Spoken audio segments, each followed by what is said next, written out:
Zimbabwe makadi zvenyu. Zita rangu ndinoitwa Apostle Tichaona Tasara. Ndinoita basa rekuimba zvekare, ndinoimba nziyo dzechitendero tichishumira nekuparidza. Ndingati ndakatanga zvekuimba izvi mugore ra 2014 pandakaburitsa dambarefu rekutanga rainzi nguva yekunamata. Shuviro yangu yanga iri kuparidza evhangeri yaMwari kuburikidza nekuimba. Saka takafamba rwendo rakanaka, ndakaburitsa album rekutanga 2014. Ndakazoburitsa rimwe zvekare rainzi kuramba Jesu 2015. Ndoba ndazoburitsa rimwe rainzi ndakarangarwa naJesu 2016. Ndakaburitsa rimwe rainzi kudya kwomweya 2018. Ndikuzoburitsa rimwe rinonzi uchaendepiko mweya wangu muna 2023. Now 2025 ndiri kuburitsira album rinonzi iro varombo pamweya. Tiri kuramba tichingoparidzira nyika kuburikidza nekuimba tichiti nyika ngaitendeuke, vanhu ngavatye Mwari, vanhu ngavazive Mwari. Tikatarisa zvakuitika mukati menyika yedu yeZimbabwe, takurarama mazuva ekupedzisira. Vanhu havachatye Mwari. Tikatarisa vakomana vari kuita zvemutoriro, vakuraya upenyu hwavo nekuda kwekusaziva sezvinotaurwa neshoko raMwari kuti vanhu vangu vari kuparara nekushaya zivo. So patinenge tichiimba, tinenge tichiedzawo kuparidza, tichidzoreredza vakarasika vaya kuti vadzokere kuna Mwari. Vana vari kufa vari ma-early age, vari kufara vana vadiki, ma-16 years, ma-17 years, vari kufara vana vadiki.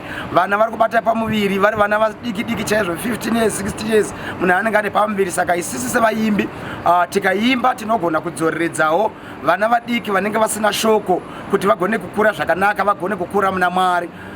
Ndinotenda Mwari pachezvangu. Inini ndakaona upenyu hwaMwari, ndakabatsirikanawo kuburikidzawo nekunzwawo dzimbo dzevamwe vaimbi. Ndakabatsirikana zvakanyanya pandaiteerera music yaBaba Charamba, ine zvayakandivaka, ine zvayakandidzidzisa, kusvika ndanzwawo kuda kupindawo music ndichishumira, ndichibatsirawo vamwe sekubatsirikana kwandakaita nako.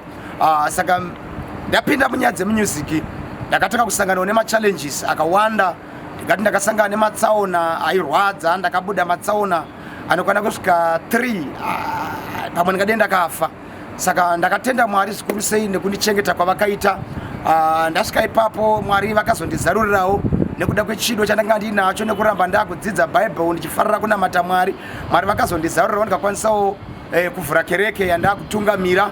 Pari zvino ndiri pastor anotoparidzawo shoko raMwari, ndichibatsirawo vamwe nekusimbisawo vamwe kuti kana miedzo ichinge yakuuya, chii chinenge chiitika kwauri.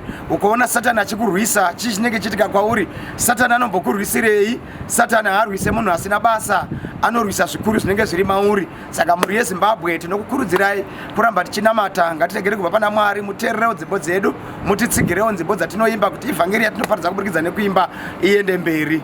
Semunhu akabuda mutsaona dzakawanda, ndinokurudzira vatyairi vedzimotikari, vatyairi vemabhazi nevose vanotyaira kunyange motikari dzidiki kuti musatyaire makadhakwa. Ndapota batai upenyu hwevanhu zvakanaka, upenyu hwevanhu hunokosha. Vatyairi musatyaire makadhakwa. Ndakumbira, ndapota nemweya waMwari. Ndatenda.